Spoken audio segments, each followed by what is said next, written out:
Welcome to the Blue Collar Nation podcast, the podcast dedicated to making the lives of home service professionals better. Now join Eric and Larry to talk about all things home service. Yeah, well, just coming back off the 4th of July. Larry, I think you're still on vacation, kind of, ish, vacation-ish. And this is the time of year when I hear from a lot of our super tech clients that they're losing their mind because people are last minute saying, oh, I'm going on vacation next week, or they're not showing up on the Monday after a holiday weekend or the Friday or whatever. And look, we lived through that. I've been doing home service for 44 years, right? A long time as an employee, and you you don't understand quite what the owner and managers go through when you're coming up through the ranks, and that's one of the things that I want to talk about today, because we have to get everybody to understand what the ramifications are of our actions too. And look, one of the reasons we invented super tech, or whatever you want to call it, is when things like this happen, right? Like, so it's July, 3rd or whatever, and half your team doesn't show up because they want to party on the 4th, or they don't come in on the Monday or whatever, and we're losing our minds. That's a gap in professionalism. And the best way to fix that is to help our team become more professional every day of the year, right? All the time. And that's why we started SuperTech. So, look, back to the original point, though, is we all know what it feels like to have people calling sick, or they no show on a Monday after a weekend or whatever, right? We all know what that is like. And oftentimes it's at the worst times too, when we're busy. And, Larry and I, we had seasons. Our carpet cleaning division had a couple big seasons. This is when we make the most of our money for the whole year. And in restoration, we had seasons as well, when this is when we make our money for that portion of our business. And what I realized was we were having too many problems, and I needed to build a system. You guys most of you have been with me long enough to know that I'm a systems person by nature. And it's like, we didn't have a system for calling out, or we didn't have a system for asking for time off. And we had to implement that, right? So, summer's still early, and it's going to keep happening to you. If you don't have a system, let's talk a little bit about some of the things that we can do to implement a system, right? The first thing is that if you have a super busy home service business, that at particular times of year, that's when you make the lion's share of your money. My guess is that you probably carried your employees through periods of the year when you had very little money, right? Because you weren't busy, and yet you didn't want to lose them, so you kept paying them and all that good stuff. So you have to have conversations about having blackout dates. Like, I used to do that, leading into the holidays in our carpet cleaning division. We, from October 1st until December 15th, no vacations, right? That was blocked out. Like, none of us, that was all hands on deck. We're going to be working. Like, work your vacations around that, So maybe have blackout dates put in certain points of the year. You can't black out the whole year. That's not fair to the people that work for you, but you can black out pieces of the year and have that conversation of like, hey, this is why this is blacked out. This is why none of us, including, Larry and I, take time off now, right? We need to this is our money making season. This is when we go, right? The next thing would be to have a calendar. And I like them posted. I know, like, I get it. We have lots of technology. We can do the calendars and Google and all that, and all those things are great. But there's something to be said in the shop, especially if you have everybody coming to the shop at least a couple times a week, to have a vacation calendar where they can see like who's taking time off and when, so they can start plotting when they want to take time off, right? That we found that extremely helpful to have a time off calendar posted where everybody goes. With that, you have to have an advanced request policy, right? So we had forms right next to the calendar, little sheets that they would pull out and fill out and say, I would like to take off these from this day to this day. It would either be paid time off or unpaid time off or whatever. They would, check boxes and then give that to the office manager for approval. And I think, Larry, we had a 30-day policy, if I'm not correct. Um, they had to fill that out 30 days in advance, right? Because why? Because I got to figure out, okay, if you're gone that week, if Larry does this one job all the time, and I know that he's going to take a week off in a month, I got to make sure I got somebody free to fill that spot. Maybe I have to cross train somebody because they don't know, and I need a little bit of time to get them up to speed, right? So we have to do that. I need to have a backup rotation because what if I'm Larry's fill-in, but then I actually get sick that week? Well, I need somebody to take that spot too, right? So the point is that I think we need to have a system in place that everybody knows.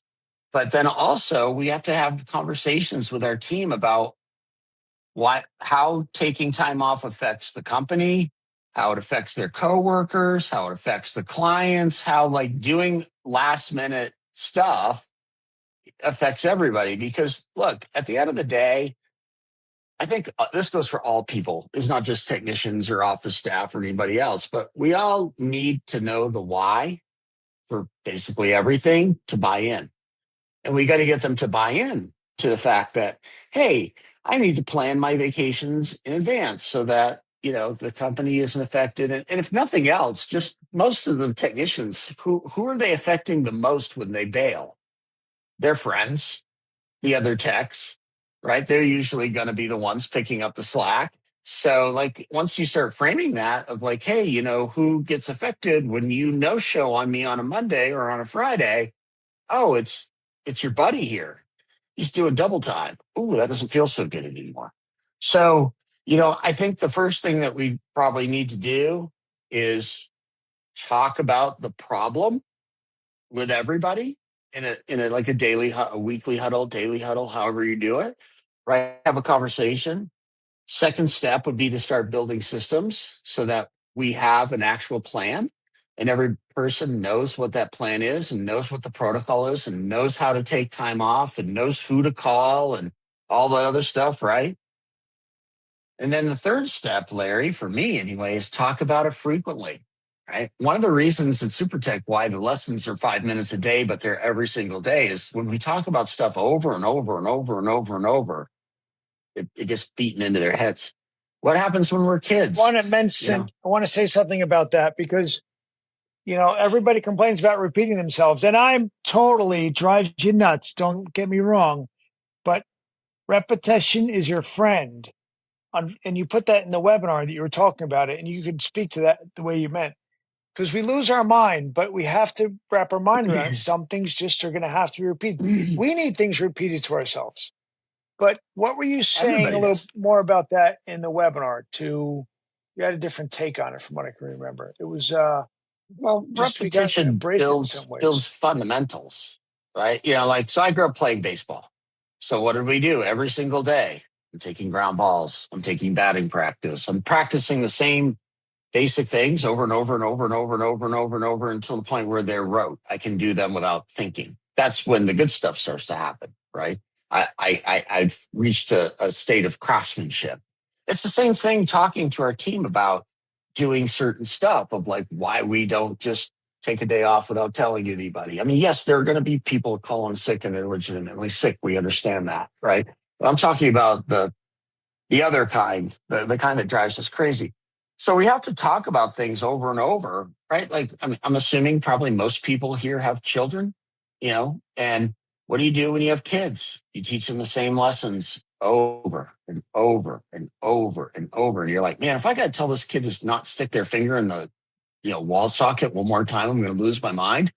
But guess what? That's what keeps them from sticking their finger in the wall socket, right? And then eventually they get to the point where like, oh, it's a bad idea for me to stick my finger in the wall socket, so I'm not going to do it.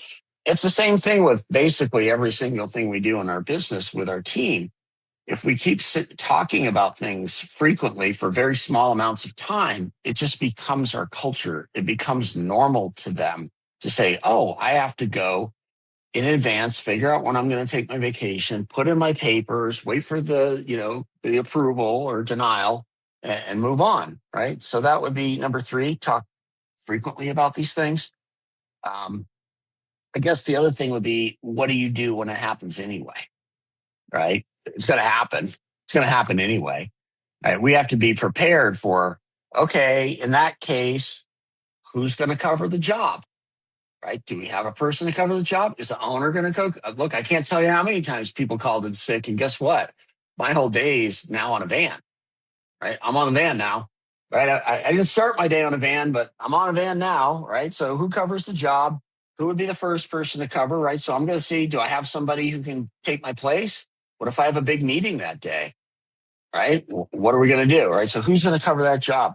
Who's going to call the customer if we need to cancel or we need to push that job back, right? You know, are we going to protect the day as it was, or are we going to start rescheduling? Are we going to try, like, you know, we have choices that we're going to have to make. I think if we decide in our company what those decisions are going to be before it happens, we're going to be better prepared, and it's not going to be so much of a circus, right?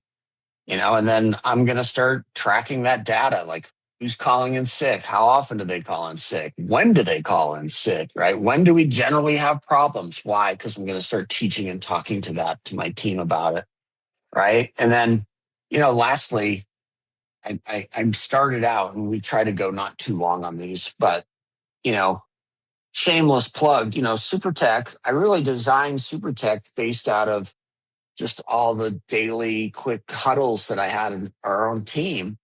And, you know, the more we talk about the things that make our company professional, the more frequently we do that, the more people will buy in over time, right? Well, are we going to get 100% compliance from every single person that works for us?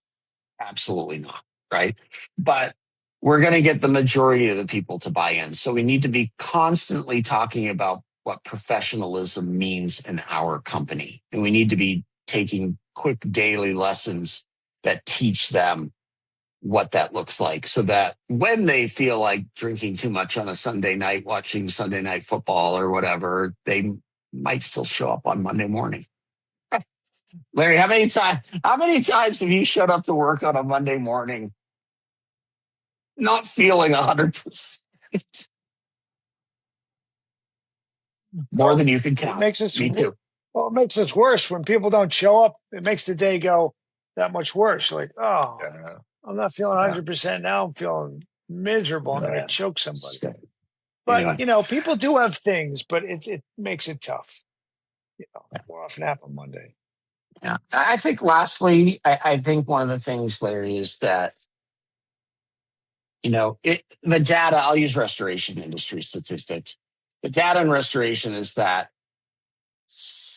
roughly 60% of all technicians come from a technician that already works at your company, right? They friends come and apply. And I think the number was 59% of the people stay at a company because they like the people that they work with, right? So basically, you know, for the most part, a lot of them have each other's back. So I think a lot of the conversation around time off or not calling in or not showing up has to be around what it means to be part of a crew or what it means to be part of a team. Because the more that you guys can have that conversation, you'll see people change their views about their own behavior. Look, you're going to have some that don't. Some people don't buy into anything. There's nothing we like to rotate them out, find new greener grass somewhere else. But yeah, I'm going to talk a lot about what does it mean to be part of a team and what it means to be a good teammate. Thank you for listening to the Blue Collar Nation podcast. For more information about Eric and Larry and SuperTech University, please visit us at supertechu.com.